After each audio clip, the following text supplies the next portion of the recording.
ndoa zimekuwa watu wanaogopa ndoa. Unakuta mtu anasema mimi siwezi olewa, heri hata nikuwa single mother.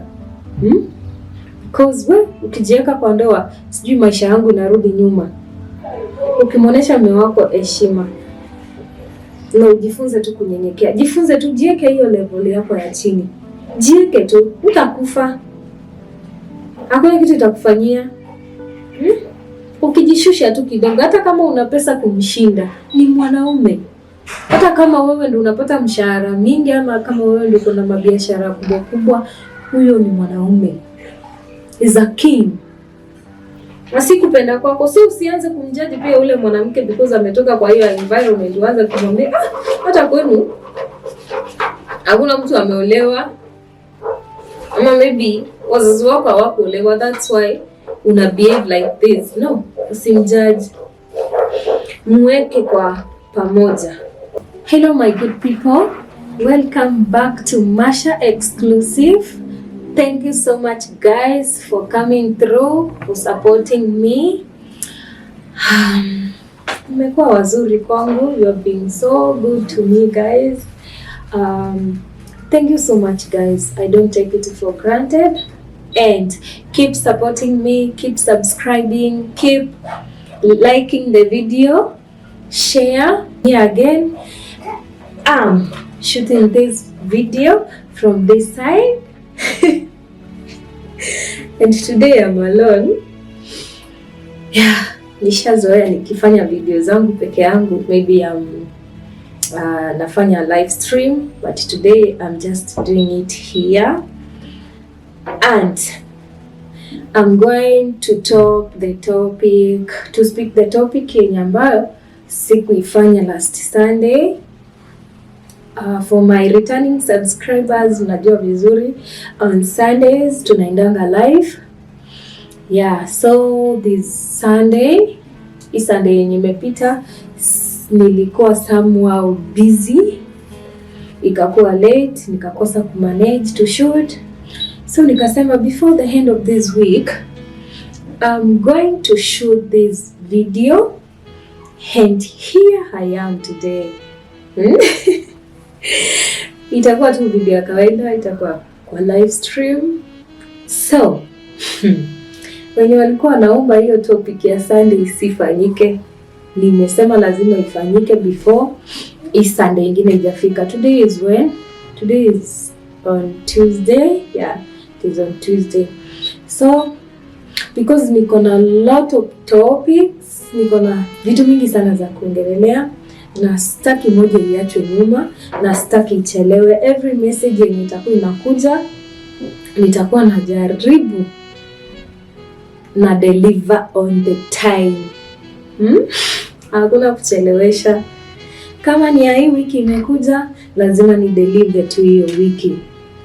So guys, I don't know why nasikia nimeshtuka. Is it because of the topic that the story that I'm going to share with you? Because it is heavy. It is heavy. This one, it is heavy guys. I'm tense.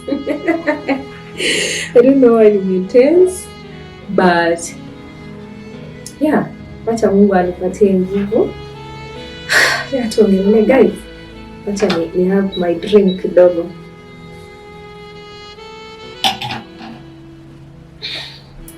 Unajua guys, kaa chini kwa kamera iko rahisi. Mnaonanga maybe ni rahisi, ile siku utakalishwa chini kwa kamera utajua it is not easy. Yeah, but tunang'ang'ana tu. So guys, story ya leo, it is about our men, wanaume wetu. Watu wamekuja kwa my inbox, wameongea. Our men wamekuja wakaniambia, Masha, kila siku ni sisi, kila siku ni wanawake, kila siku natetea wanawake sana, kila siku naongelelea wanawake unawatetea. Mbona sisi ututeteangi? Mbona sisi utuongeleleangi sana? Una base sana na side ya wanawake. So mimi nikaamua, wakaniambia you have lazima make a video yenye pia na sisi wanaume utatuongelesha na utatutetea vile unateteanga nyinyi wanawake. So that's why nasikia hata relates, because this is very heavy guys.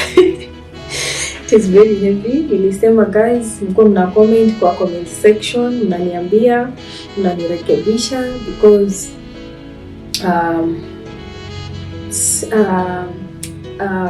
kuna watu wenye wananiwatch wenye wamenizidi umri, wenye wako na miaka mingi, kuna wazazi pale wananiwatch. So sijaona mengi, sijafika mbali, sina experience sana. Let me say that sina hiyo experience sana kuongea mambo kama hizi. Nahitaji pia kukua guided, na nahitaji pia learn more, and mkiona ninakosea, that's why naombanga msamaha before that I start. Mkiona ninakosea, nirekebishe. I'm not perfect. Also me, I'm not perfect. Kila binadamu yoyote kwa hii dunia ako na madhaifu yake, ako na weakness yake. So hata mimi niko na weakness zangu, si eti I'm holy, I'm that angel, no.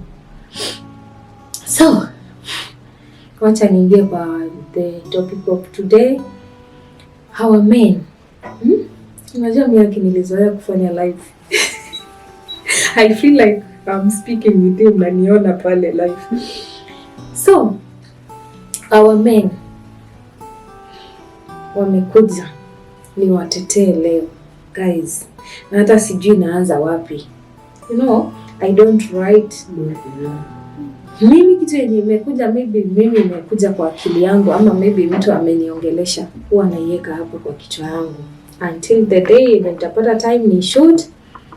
Yeah, but this one inanipeleka mbio. Inanipeleka mbio guys. Hata sijui ni wapi naenda kuanzia. I don't know where I'm going to start. And naomba tu Mungu anipatie strength, nipatie tu nguvu. Yeah. So let me start.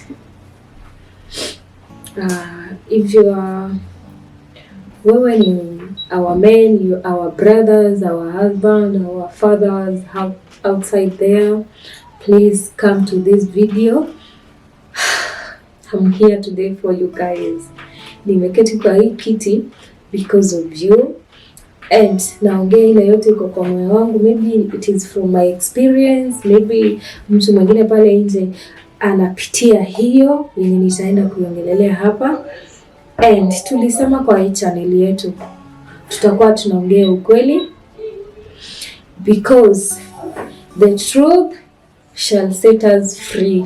Ukiongea ukweli unakuwa released and unasaidia mtu. It is to encourage more people outside there, to motivate them to change their lives. Yani ni mambo mingi sana. So guys, let me start. Let me start. I'm serious guys. I'm very serious with this. So our men,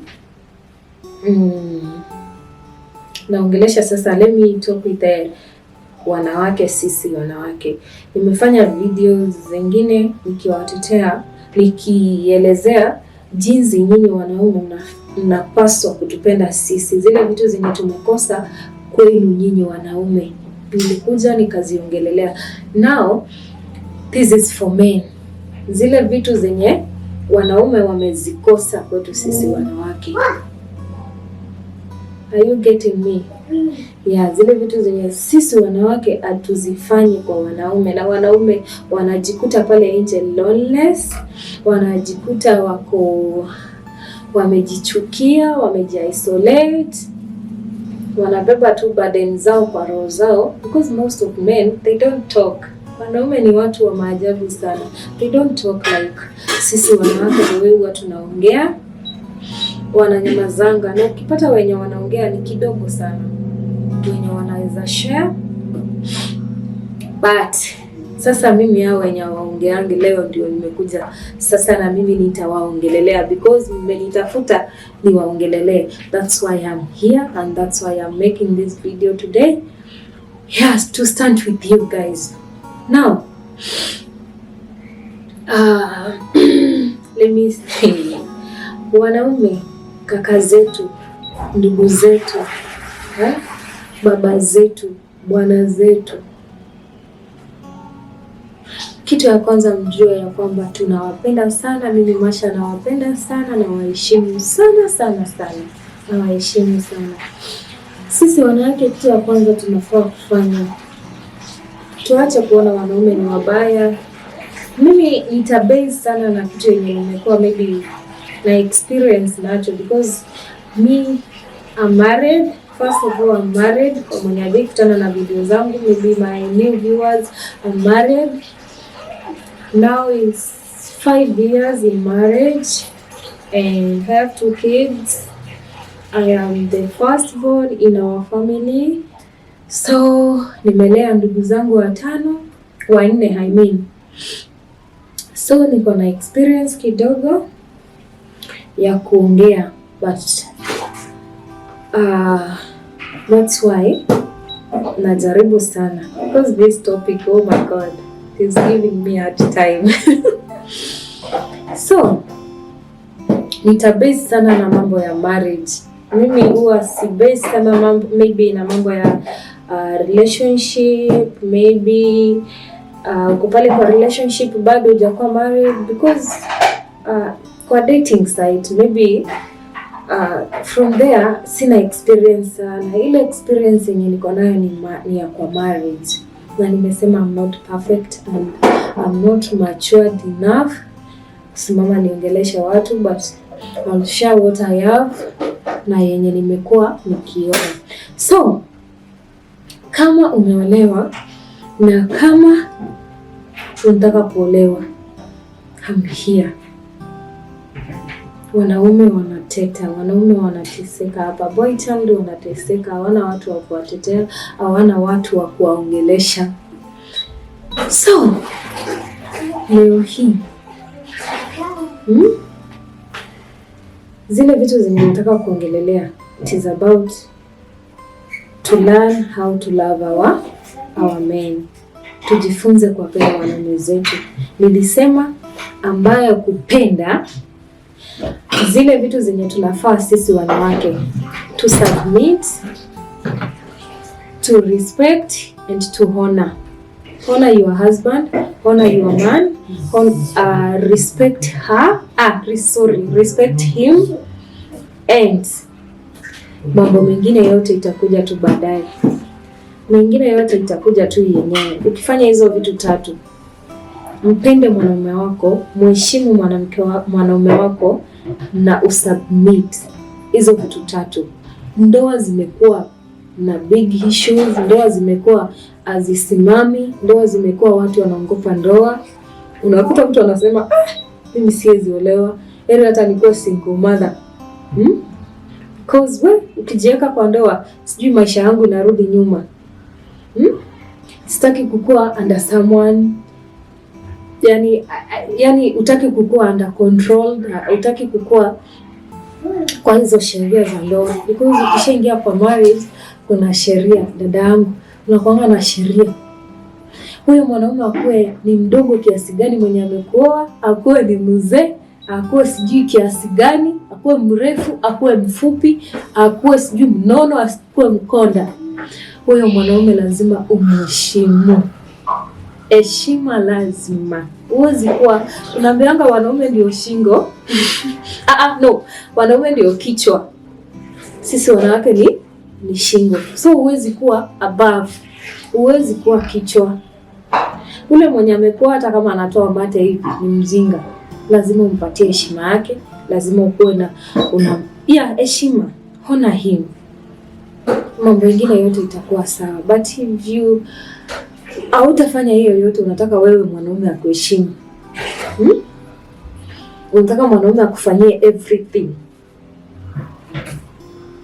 na wewe mwenyewe hakuna hata kitu unaofa, hakuna heshima unampatia. you are just there because you want marriage. Maybe tumiaka tumesonga, maybe hata umepewa pressure huko nje na marafiki zako, ama maybe marafiki zako wameolewa wote, umebaki wewe peke yako, na maybe ka pressure kako juu nyumbani, marafiki, unaona umezeeka, miaka imeenda, so ukaamua acha tu nichukue huyu mwanaume. Ukapatana na mwanaume akakwambia nitakuoa. Umeingia kwa ile ndoa kama ujui anything. Another thing, unaingia kwa hiyo ndoa and you are not ready for it. Ujui mambo ya ndoa ni nini. Some of us tuna making hizo mistake. Unajiingiza tu kwa ndoa, especially when uko hii lika ndogo. Sidhani kama kuna mtu anaelewa ndoa ni nini. Like me here. Wacha niwape example na mimi. Mimi nikiingia kwa hii ndoa yangu, sikuwa najua maana ya ndoa ni nini, kusema ule ukweli.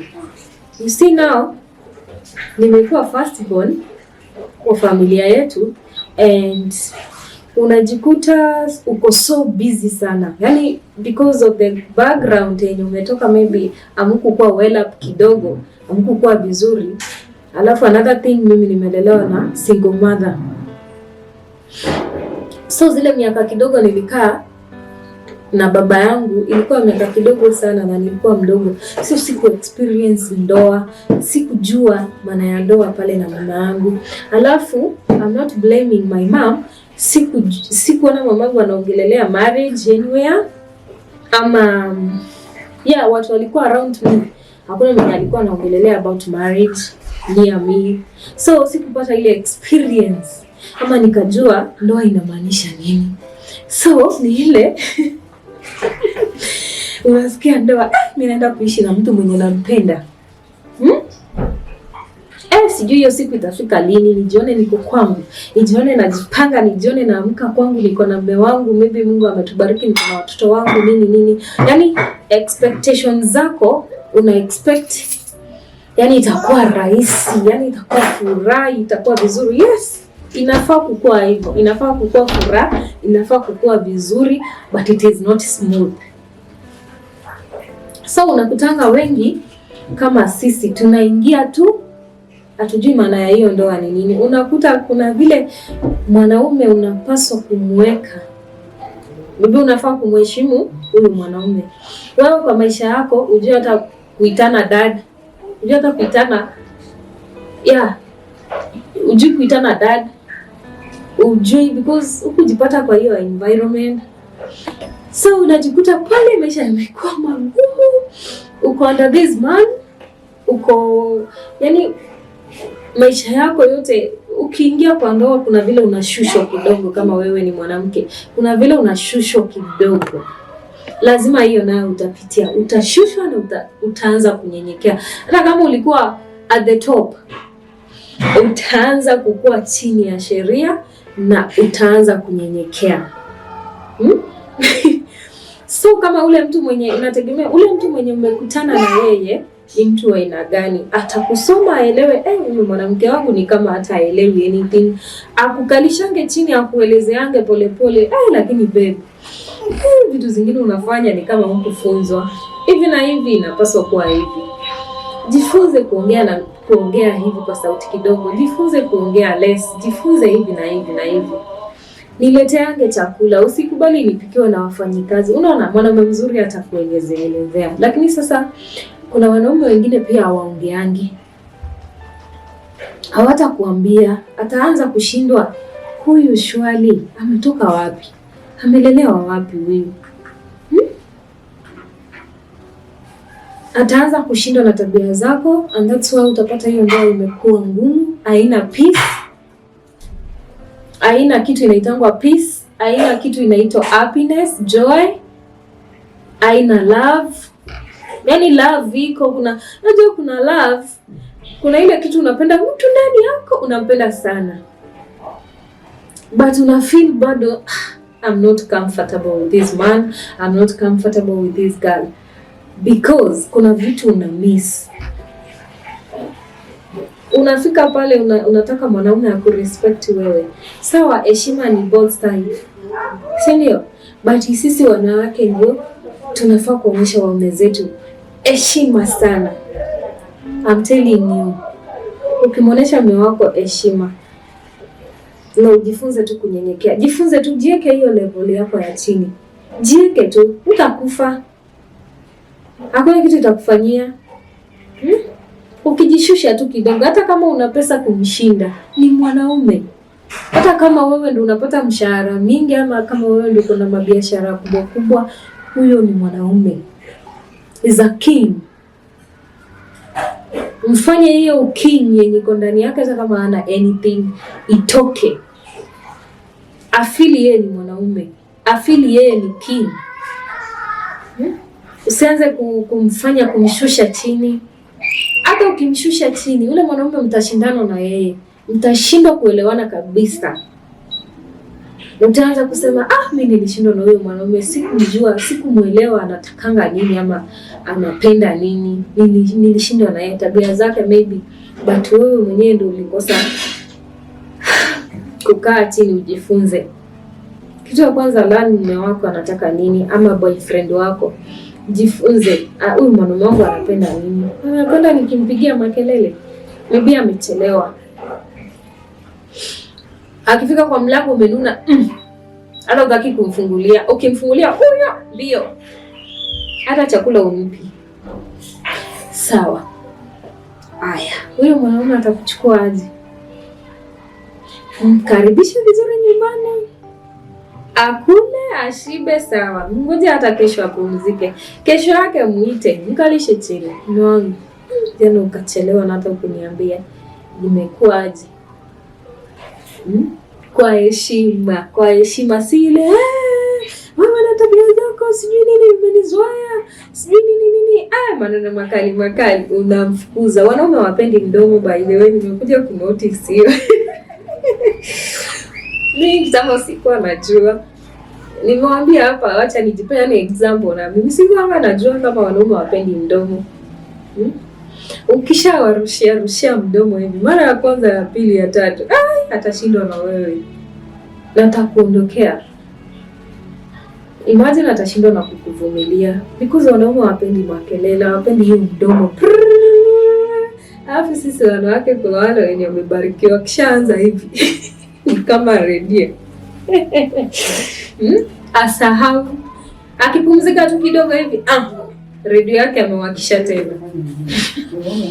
Asa utamfanya yule mwanaume yani asikie hiyo environment iko so polluted, yani hakuna energy, hakuna good energy tena pale kwa ile marriage ama relationship. Yani hataona future in you, hataona wewe ni mwanamke wa kukaa na wa kusettle na yeye. Akiimagine hii kelele kila siku, what about another 5 years to come, nikiishi tu kwa hii environment? Sitakuwa nimekufa ama ni chizi, nilikuwa wazimu. So wanaona lebi, wacha niende. Na utabaki huko ukisema wanaume hawayuko wa kuoa. Wanaume wa kuoa waliisha. Kitu yenye mimi na advice ni wanaume za wenyewe. Wanaume wako wa kuoa wako wengi sana.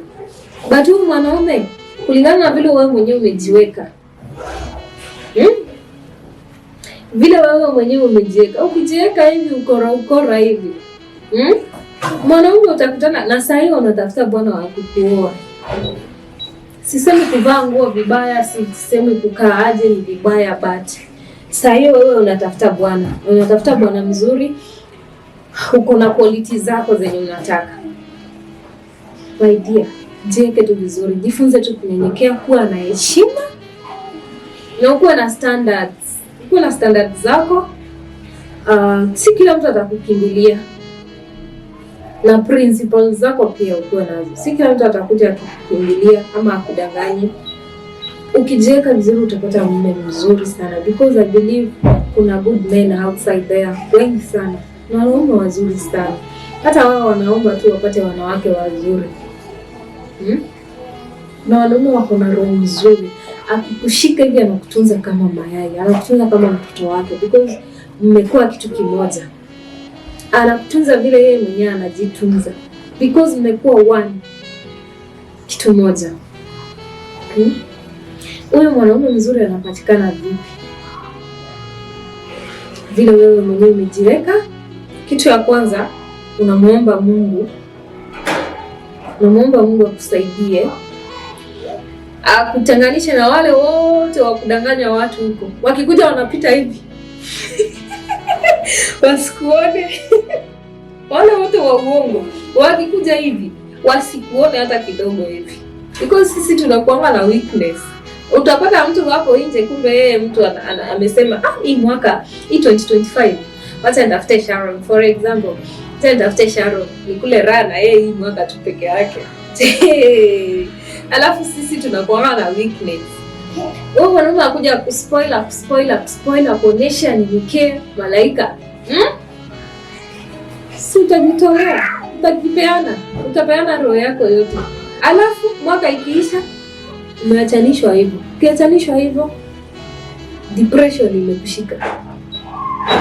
Haitakuwa vizuri. So vile umejiweka, omba Mungu kwanza. Kitu ya pili ni vile umejiweka. Mimi, that is what I know. Ukijiweka vizuri, utapata mwanaume mzuri. Ukijiweka hivi kama sitaki kutaja hiyo jina.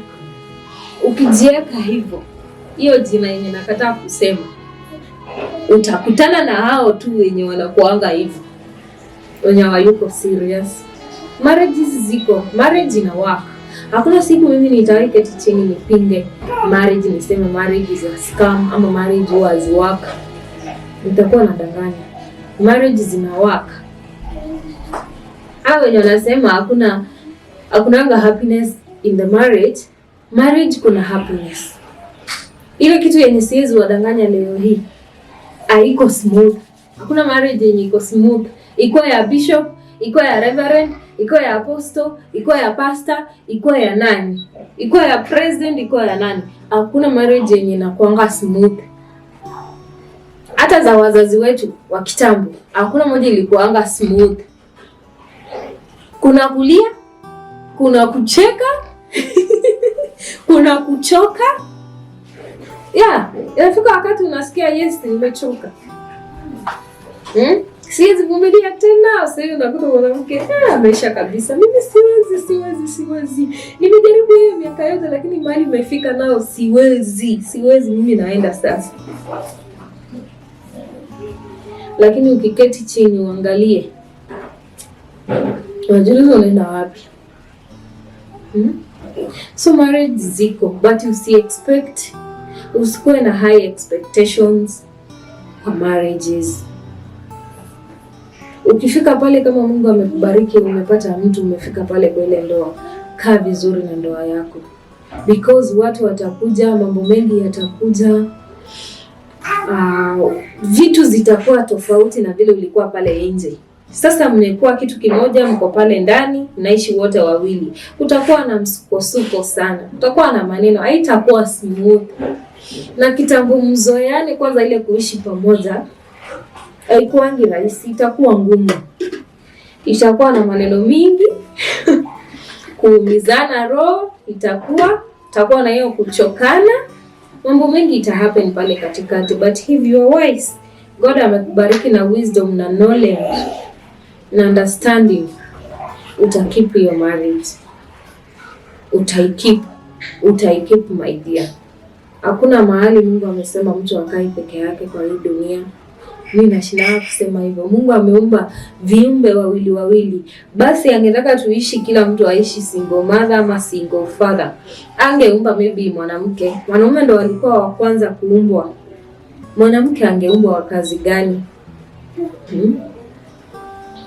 Sisi tuliumbwa tukue wasaidizi kwa huyu mwanaume. Tukue wasaidizi kwa wanaume zetu. Because hata wao wako na some weakness. Unafaa kuwalainisha kidogo. Sisi, na hiyo ndo kazi yetu sisi wanawake, mlainishe mwanaume wako kwa njia ile yenye inafaa. Si kwa kiburi, kwa kujiona, ujeuri. walainishe tu, mkalishe chini. Na kuna wale tu sumbua, kuna wale vichwa ngumu wenye wanaume nao hata ujaribu miaka yako yote hata wai kunao tu kichwa ngumu, nao kichwa ngumu mwache, hayuko ready. Miaka itafika tu anahitaji bibi, anahitaji familia. Kila mtu hapa duniani anahitaji mwenzake. Ule mwenye anasimama anasema mimi kitu inaitwa mwanaume kwa maisha yangu, sitaka hata kusikia hiyo jina. Ngojea tu siku zinafika, utamtafuta huyo mwanaume. Ngoja tu siku inafika. Hiyo maneno yako hiyo unapenda kutoa, unajikasi, siku moja tu utafika hivi ufeel uko lonely, unahitaji yule mwana, na itakuwa too late maybe. Unamtafuta wapi ukiwa umezeeka? Sisi wanawake unajua tunazeeka haraka. Sisi tunazeeka haraka, tunajikuta tumezeeka haraka. Ukishafika 40, hata kuanzia 35. Kuanzia 35 kwenda mpaka 40 ni ngumu sana hata kupata mwanaume mwenye ako serious hapo. So hii age ya kutoka 20 to 30 ama to 35, hapo ndo unafaa kupigana sana. Upate mtu wako mwenye mtajijenga na yeye, because utaolewa ukiwa na 35. Tuje tupeane miaka ingine kama 5, utazaa mtoto ukiwa na 40 years. Mtoto wako wa kwanza inakuwa ngumu sana. Sisi tujifunze kunyenyekea. Najua hakuna kitu rahisi. Leo itakuwa ni furaha, kesho machozi, huzuni, unalia huku.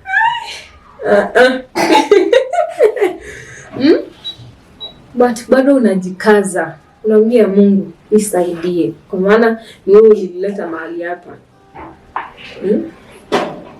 Tujifunze kuvumilia na tujifunze kusubmit, kuheshimu wanaume zetu, na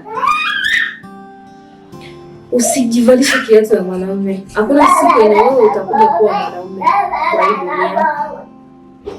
Hakuna siku wewe mwanamke unaweza kuwa kama mwanaume.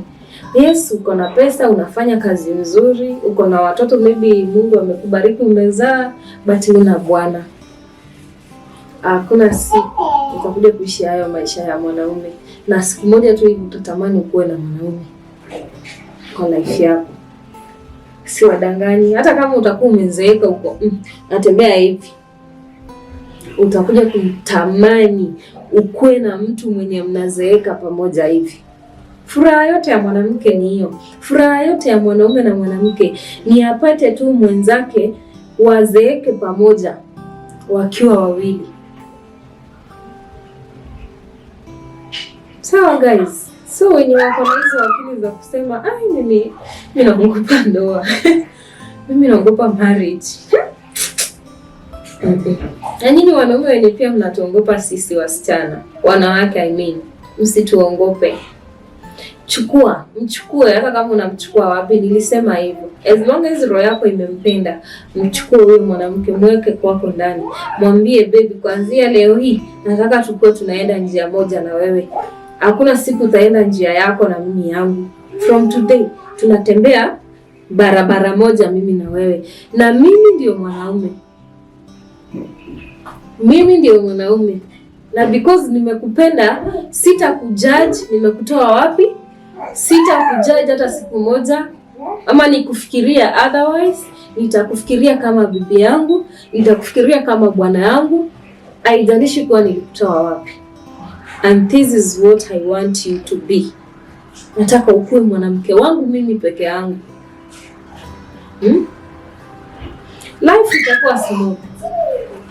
Life itakuwa smooth.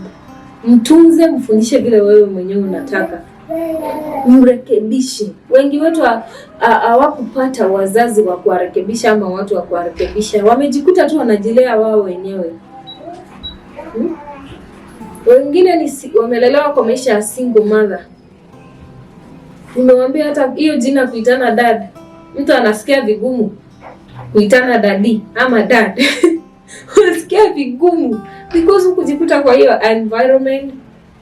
na si kupenda kwako. So usianze kumjudge pia ule mwanamke because ametoka kwa hiyo environment, uanze kumwambia hata kwenu hakuna mtu ameolewa, ama maybe wazazi wako hawakuolewa, that's why una behave like this. No, usimjudge. Mweke kwa pamoja, mkalishe chini. As long as umependa ule mwanamke na ule mwanamke amekupenda, imagine utaona venye huyu mwanamke atakuwa very beautiful, atakuwa mwanamke mzuri sana. Haitakuwa inajalisha kuwa ametoka wapi ama umemtoa wapi. Na sisi wanawake, ukipata mtu tu hivi amekuruhusu kuwa kwa maisha yake, usitake that, usimtake advantage. Usianze kuona amezunguka, mimi tu ndo ameniona peke yangu. Mimi ni mzuri, I'm still young, I'm fresh, I'm beautiful, I'm what? I'm expensive. Stop that. Stop that. Utazeeka ukiwa na hizo maneno zako mingi hapo. Utazeeka ukiwa na hiyo maneno yote yenye uko nao kwa kichwa yako, na itakusaidia. Mkubali yule mwanaume hata kama maisha inaanza wapi.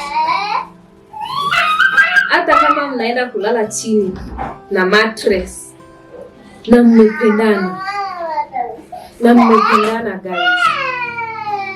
Mtabuild empire yenu. Mtabuild your empire. Mtakuwa mnaketi siku moja hivi mnatupatia story. Mnatuambia mahali mlitoka. So, hata wewe mwanamke, ukipata bwana mwenye hana pesa, usiolewe kisa na maana unataka pesa. Najua siku hizi wanawake wanasema mimi siwezi olewa na mwanaume mwenye hana pesa. Nini nataka kwake? Usioneshe mtu kwamba pesa si mbaya, na hakuna mtu anapenda kuishi maisha mbaya. That is true. Hakuna mtu hapa duniani anapenda kuishi maisha mabaya. Kila mtu anapenda kuishi maisha mazuri. But usiweke pesa mbele. Hiyo pesa mnaweza itafuta na huyo mtu. Hiyo pesa mnaweza itafuta na huyo mwanamke. Pesa yenu nyinyi wenyewe. Si pesa yenye umekuta ikiwa imetafutwa hata ujui imetoka wapi. Mnaweza itafuta nyinyi kwa wenyewe. Pesa yenye uko na mamlaka nayo. Pesa yenye ukiona imemisiusiwa, unaweza uliza, unaweza question. Uulize mwenzako, kwani pesa ilitumika aje na huko niambia, because mmeitafuta nyinyi wote wawili. So, usimdharau mtu kisa na maana ana pesa, maybe umeona ana capacity ya kuhandle. Eti yule atanitake care kweli? I'm too expensive for him. Klasi yake na yangu haziambatani. Mimi nataka mtu ako na pesa, nataka mtu ako na gari, nataka mtu mwenye anaishi kwake maisha mzuri. Nataka mtu atakuwa ananipeleka Dubai, mtu mwenye ananibaia sijui iPhone what, sijui nini. Utatolewa kafara na hizo maneno zako mingi, hizo demands. Hizo ni demands. So tusikue hivyo, ukubali nichukue, mtafute nyinyi wote wawili. Na Bible inatuambianga mwanamke ukishapata mke umepata baraka.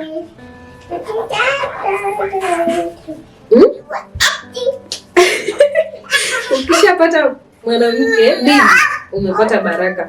So the moment umeingiza huyo mwanamke kwa maisha yako, hiyo ni blessing. Blessings zinaanza tu kutoka, zinaanza kuzaliwa tu pole. As long as hiyo relationship ama hiyo marriage mmekeep peace iko, because kama hakuna peace hakunanga blessing. Kama hakuna hiyo kitu inaitwa peace kwa relationship ama kwa marriage, hakunanga nini? Hakunanga any blessing yenye naona. Mnaanza ku struggle. Okay? So, mpendane, muoneshane love. Mimi niliwaambia nikianzanga kuongea naweza ongea mpaka kesho. Tupende wanaume wetu, tuache kuwashukisha, tuache kuwafanya wanafeel wako so lonely, wanachukiwa, hawapendwi. Maybe uko na yeye juu ya pesa yake, ama maybe juu ya material things. Yeah, tusikue hivyo guys. So ladies, tujifunze kurespect wanaume zetu. Vile wewe unamrespect baba yako, vile unamrespect ndugu yako, brother yako, vile unamuongeleshanga, the same way unafaa kumuongelesha mwanamke wako hivyo. Hakuna siku utaisimama umuongeleshe baba yako kama unapigia mdomo ama brother yako.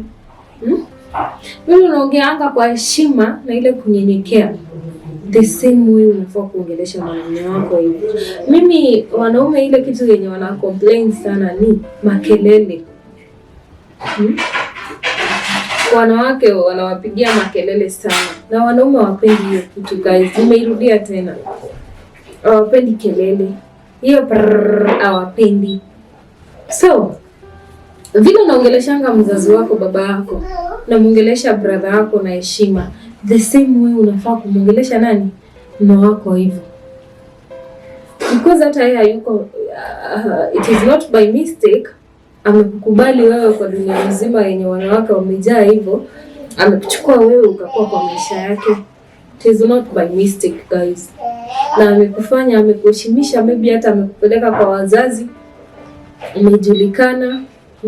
Ile kukuheshimisha tu, akatangaza kabisa, this is my wife from today. Huyo ndio bibi yangu wa maisha yangu. Kuwa na heshima na yeye, umheshimu, usikuwe na demands mingi. Muombe tu kwa heshima, hata kama ni kitu unataka, muombe tu in a polite way. Na kama hana, isikuwe tena issue. Kama hana, hakuna binadamu mwenye akosi.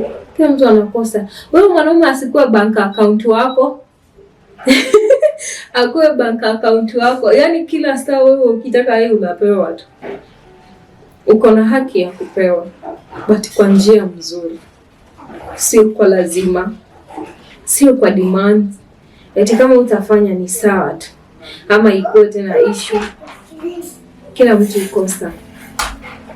Na kama wewe umebarikiwa na huyu mwanaume mwenye anakupenda hivi, mwenye anakuheshimisha hivi, mshikilie. Mshikilie hivi na mikono yako yote miwili. Mshikilie. Because another thing, acha niongeze kidogo hapo. Kuna hao wanawake wenye wanajikutanga siku moja walibarikiwa na ndoa, alafu wakapata watoto kwa ile ndoa. Alafu tu bahati mbaya ama sijui mipango ya Mungu, ile ndoa ikaharibika, kila mtu akaenda zake. But unakuta ule baba mwenye wale watoto wanapenda wale watoto wake vibaya sana. Hata kama ulienda uka move on, ukaolewa mahali kwingine, ama maybe bahati mbaya bado hujapata mtu, lakini ule baba ya wale watoto anakushughulikia anashughulikia watoto wake, anawapenda. Usimfanyie maisha yake pia yakuwe magumu. You are so lucky.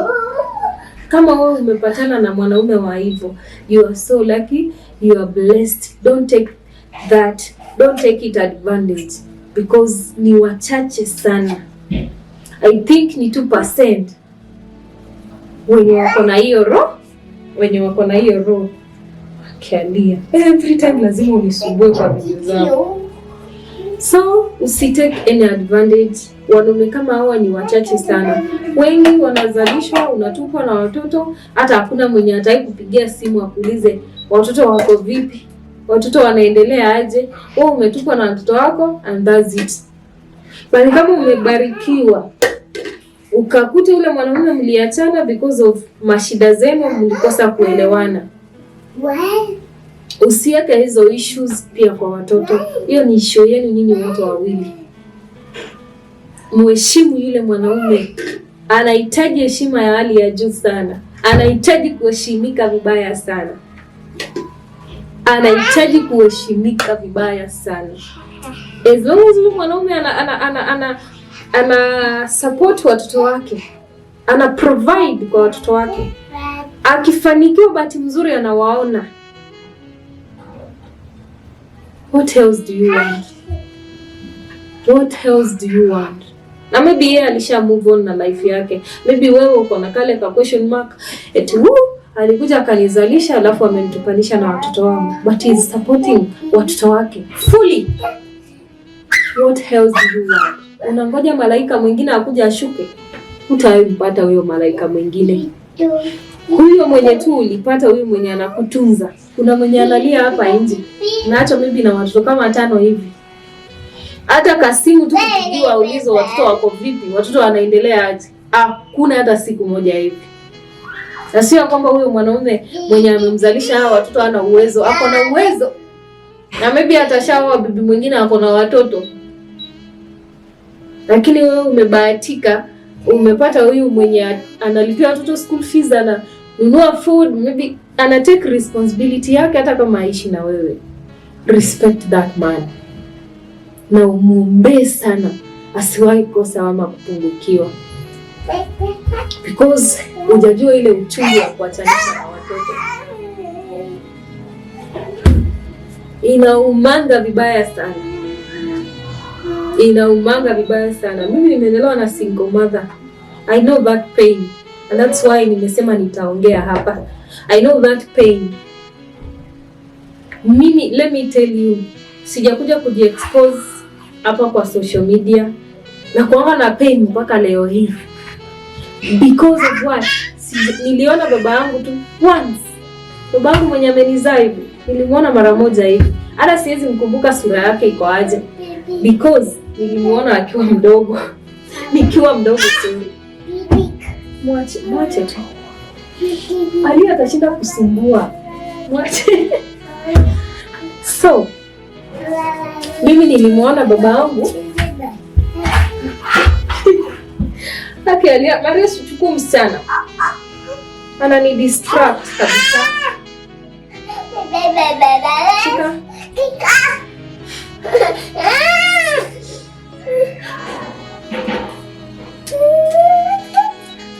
Guys, inakuanga ni uchungu mbaya sana. So guys, I hope wanawake mmenisikia pale. Hiyo story yangu nitaimalizia another day kwa video ingine. Yeah, but I hope yenye yote nimeongea mengi machache mmeyashika na mmenielewa. Msinijudge, ni message tu nilikuwa nawaletea, and mjirekebishe na mpende wanaume zetu, and I hope our men mmefurahia na mko free. Leo nimesimama na nyinyi. So guys, because mtoto ananisumbua huku na siku nataka hii video tena ikuwa long sana, wacha nimalizie hapa. Maybe ile part yenye imebaki, because I feel like nimebaki sijamalizia, but hiyo part yenye imebaki nitaifanya maybe live siku ingine. Sawa guys? Yeah, wacha nimalizie hapo video yangu. Kila mtu afeel ameridhika, na sisi wanawake tujirekebishe. Muende muochi hiyo video, uchukue kitu yenye itakusaidia kwa hiyo video. Yenye itakusaidia. Watch till the end guys. Hiyo ndio support yenye mtakuwa mmenipea. Mkilike the video na mcomment na watch till the end. Hiyo ndio support yenye mtakuwa mmenipea na nitashukuru sana guys. Thank you for your time and for your support guys. See you on the next video. Bye.